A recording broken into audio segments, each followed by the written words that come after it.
Bonjour à tous, ici Paul-Hélène Bonceau pour un nouveau podcast spécial abonné d'Au-delà de l'illusion. Et aujourd'hui, on va vous parler de l'actualité ésotérique. Et vous découvrirez une partie de ce podcast sur YouTube. Et pour découvrir l'intégralité de ce podcast, il vous suffit de prendre un abonnement à notre site Au-delà de l'illusion. Et cet abonnement est de 5 € par mois. Si vous prenez l'abonnement, en plus de l'intégralité de ce podcast, vous découvrirez plus de 170 podcasts totalement inédits sur divers sujets et vous découvrirez chaque semaine 2 nouveaux podcasts. Un podcast abonné classique qui cette semaine est consacré aux MyLabs, aux abductions par le complexe militaro-industriel et une analyse de l'actualité qu'on fait chaque semaine depuis le début du mois d'août. Donc, pour cela, il vous suffit de prendre un abonnement. Et le prix de l'abonnement, c'est 5 € par mois. C'est même pas le prix d'une bière. Donc, pour vous abonner, je mettrai le lien en dessous de ce podcast. Comme il y a une incompatibilité entre WordPress et certaines versions de Google Chrome, il faudra faire un copier-coller. Une fois que vous faites le copier-coller, vous suivez la procédure et l'abonnement est simple. Et si ça ne marche pas sur le moteur de recherche Google Chrome, passez par Firefox. Absolument. Mais en principe, ça marche sur les versions les plus modernes et les plus anciennes. Absolument. Et on voulait vous informer également qu'on organise une visite guidée le dimanche le 1er septembre 2024. De 14h à 19h. 19h, absolument. Et le thème, ça sera le ciblage en réseau. Et le lieu de rendez-vous, ça sera l'entrée principale du parc Montsouris, dans le 14e arrondissement à Paris. Et le métro, c'est le métro Glacière ou le RERB, Cité universitaire. Donc, dans cette visite guidée, on parlera du ciblage en réseau et notamment des aspects occultes derrière le ciblage en réseau. Donc, si ça vous intéresse, n'hésitez pas à venir. Pour venir, il vous suffit de nous envoyer un mail. Donc, juste en dessous de ce podcast, je mettrai le lien vers le programme de cette visite guidée conférence. Et dans le lien, vous aurez notre adresse mail. Et ce concept de visite guidée conférence en plein air est très sympathique parce que c'est très convivial, il y a un public très sympathique et il y a énormément d'échanges. Oui. Et c'est totalement on a que des inédit. Très bons retours. On n'a que des très bons retours. Donc vraiment, n'hésitez pas à vous inscrire si ça vous intéresse. Exactement, parce qu'en plus de la conférence en plein air, donc je pointe des symboles sur l'architecture et tout ça. Donc voilà, c'est vraiment super intéressant. C'est différent du classique. Absolument.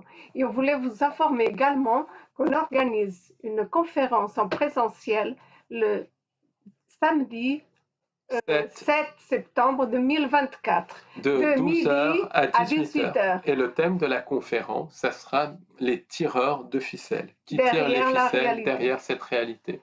Donc si cette conférence, qui aura lieu à Paris 14e au Café d'Orléans, vous intéresse, n'hésitez pas à nous envoyer un mail pour vous y inscrire. De toute manière, le 3e lien, ça sera un lien vers le programme de cette conférence en présentiel du 7 septembre. Et là, vous trouverez notre adresse mail. Et là, encore une fois, c'est riche en informations inédites parce qu'on n'a jamais fini d'étudier ces sujets, n'est-ce pas, Paul? Exactement. Jamais. Donc, Paul Ponceau va très loin, comme aucun chercheur en France. Donc, vraiment, n'hésitez pas à vous inscrire. C'est vraiment le moment de transmettre cette information et de prendre conscience. Vraiment, tout cela pour, en plus, un tout petit prix. Exactement. Donc, n'hésitez pas à venir le plus nombreux possible. Transmettez cette information à ceux qui sont ouverts d'esprit, bien évidemment. Exactement. Donc, Paul, pour continuer, on va aujourd'hui parler de l'actualité, mais Exactement. pas n'importe quelle C'est actualité, l'actualité ésotérique, sous en l'angle tout cas vue ésotérique. sous l'angle ésotérique. Je Et sais qu'il y a des informations sur le lanceuil de Turin. Pourquoi Exactement. sortir cette information? Alors, cette information est sortie récemment, du reste, sur un journal en ligne qui s'appelle Slate, et ça explique que des nouvelles recherches auraient démontré que le linceul de Turin datait bien de l'époque du Christ, il y a 2000 ans. Donc, peu importe que le linceul soit authentique ou non, ce qui est très intéressant, c'est qu'il y a à nouveau cette évocation du linceul. Et cette évocation du linceul évoque le Christ. Or, le linceul, et notamment il y a quelques années, un écrivain français, Didier von Koller, avait écrit un livre sur le fait que au niveau du linceul de Turin, il y avait des traces de sang, donc des traces potentielles d'ADN du Christ. Qui dit traces d'ADN, qui dit cellule, dit clonage. Et donc, si cette information sort, ce n'est absolument pas anodin. Ça rentre vraiment dans l'esprit de justement de ce programme du faux sauveur externe. Ça rentre dans le thème du projet Bluebeam, parce que une des caractéristiques du projet Bluebeam, comme ça a été décrit par Serge Monas donc dans les années 90, c'est justement de mettre en scène un faux retour d'un sauveur et un chaos organisé. Donc, on a vu qu'il y a énormément d'articles sur une présence extraterrestre, et ça, c'est une certitude, c'est clair, c'est net et c'est précis. Mais maintenant, ça commence à sortir dans le mainstream, et ça, c'est pour mettre les gens dans la peur d'une invasion extraterrestre. Il ne peut pas avoir d'invasion extraterrestre puisqu'on est dans la fausse création des entités, et ce ne sont pas des entités extraterrestres, mais extradimensionnelles à cause de la nature de la réalité. Et là, c'est un petit peu l'inverse qui se passe. Le suaire de Turin est fait pour pousser le faux sauveur externe, puisque c'est associé donc à ce retour du Christ auquel croient énormément de chrétiens. Donc c'est pour pousser cette espèce de programme du faux sauveur externe dans l'esprit des gens. Après, je ne vais pas débattre sur l'authenticité du linceul de Turin et tout ça, parce que je ne connais pas assez la problématique, mais je pense que si ça sort, c'est vraiment lié à ce programme du faux sauveur externe. Et dans ce podcast, je ne dis absolument pas que le Christ n'a pas existé. Au contraire, le Christ a existé. Son message, aimez-vous les uns les autres, est un message d'amour qui a été tronqué totalement par l'Église, mais c'est à la base un message d'amour qui a été vraiment tronqué, malheureusement. Mais tout ça pour dire que c'est en train de sortir cette notion du faux sauveur externe. Est-ce que ça serait pour renforcer la programmation des personnes qui sont justement dans une religion? Dans une religion et dans la recherche du faux sauveur externe. C'est pour renforcer cette programmation du faux sauveur externe. C'est pour renforcer cette programmation. C'est pour renforcer cette programmation du faux sauveur externe. C'est même pas la religion, c'est pour renforcer le programme du faux sauveur externe. Et ce qui est très intéressant, c'est que il y a soi-disant beaucoup d'articles qui ont dit qu'il y avait du sang du Christ qui avait été retrouvé. Alors ça, est-ce que c'est vrai ou pas? Là n'est pas le problème, mais c'est une sorte de révélation cachée de, en fait, ce que les entités sans âme veulent faire, c'est justement mettre en scène euh, l'arrivée d'un faux sauveur externe. C'est ça le projet Bluebeam.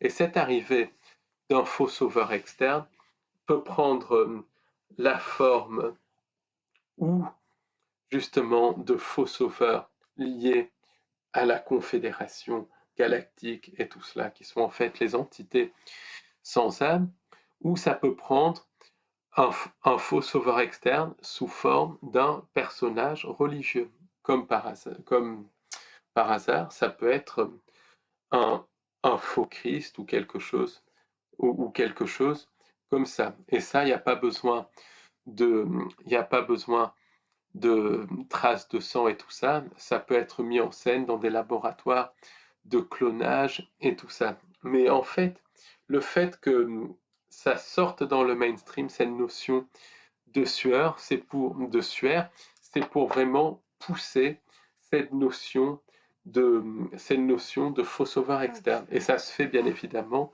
de manière totalement subliminale. Ça se fait par ça se fait de manière subliminale en agissant sur le subconscient, etc. Mais bien évidemment, c'est ce que les entités peuvent mettre en scène. Pour moi, personnellement, elles ont les technologies bien évidemment pour faire ça, mais le faux sauveur externe, ça sera quelque chose de beaucoup plus subtil et qui sera lié aux entités sans âme, très probablement à la Confédération galactique et tout ça. Mais il peut y avoir aussi une mise en scène du retour de personnages religieux, comme le retour du Christ. Ça peut se faire par des hologrammes, ça peut se faire par l'intermédiaire de clonage, par l'intermédiaire d'humains génétiquement modifiés, par l'intermédiaire d'hybrides issus de programmes d'abduction.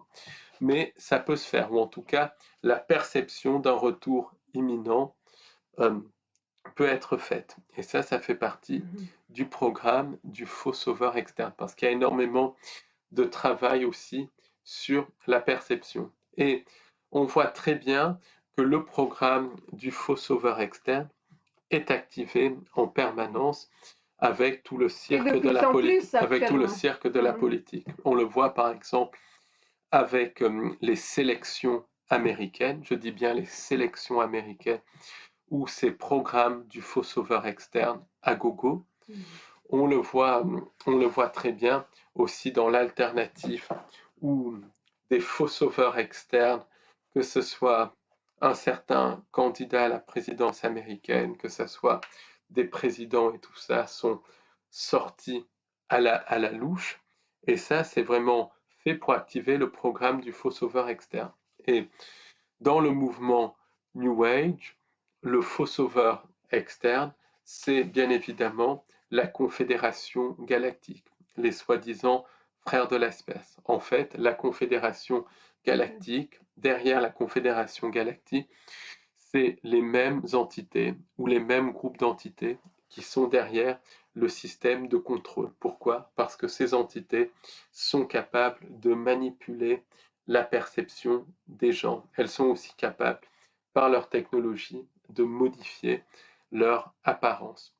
Donc, il y a tout ce battage à propos d'un faux sauveur externe. Oui, et ça, les entités sans âme travaillent à plusieurs niveaux. À la fois, elles vont révéler, mais à la fois, elles vont nous piéger. Exactement. C'est à la fois elles révèlent leur programme et à la fois elles piègent. Et, euh, et en tout cas, le but de ces entités sans âme, c'est de mettre en place une religion mondiale basée sur un faux sauveur externe. Donc on peut imaginer ou une perception de retour imminent du Christ, par exemple, ou d'un personnage religieux, et en fait les gens seront dans l'attente d'un sauveur, et d'une manière ou d'une autre, ce sauveur ou ce faux sauveur, parce que ça sera tout du faux, se montrera mais sera lié aux entités sans âme, ça c'est clair, c'est net et c'est précis, ou bien les entités sans âme se montreront directement et se présenteront comme des sauveurs, ou bien ça passera par le cirque de la politique et tout ça. Mais en tout cas, il y a cette envie de jouer sur le programme du faux En tout sauveur cas, ce et de qui est mettre en tout cas une ambiance une d'apocalypse, perception. une perception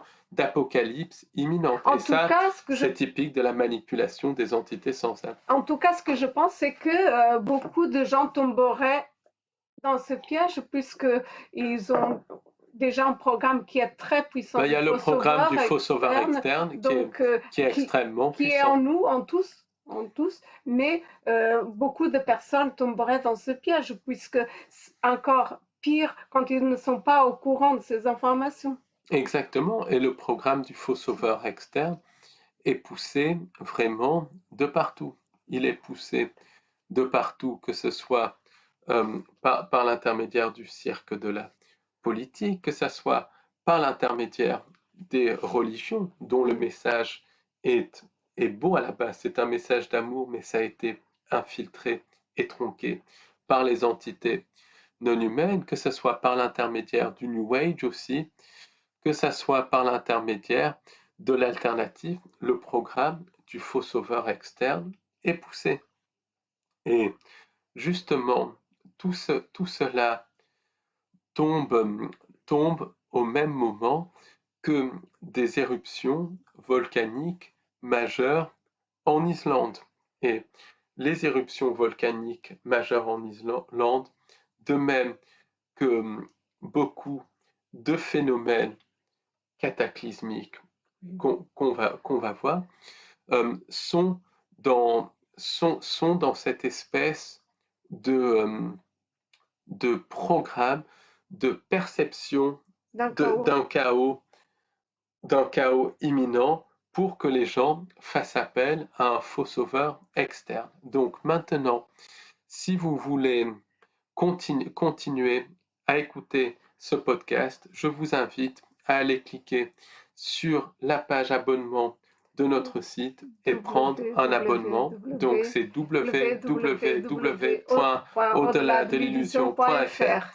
Et n'hésitez pas parce qu'il y a énormément de matériel déjà dans la partie commune et ensuite dans la partie abonnement. Dans la partie abonnement, il y a je crois, plus de 170 podcasts abonnements. Et comme on vous l'a dit les dernières fois, il y a même des gens qui disent qu'ils n'ont pas le temps de tout écouter, tellement il y a de choses. Donc vraiment, n'hésitez pas à y aller. Mais c'est le moment, donc n'hésitez pas à y aller. C'est le moment plus que jamais d'être au courant de ce qui se passe.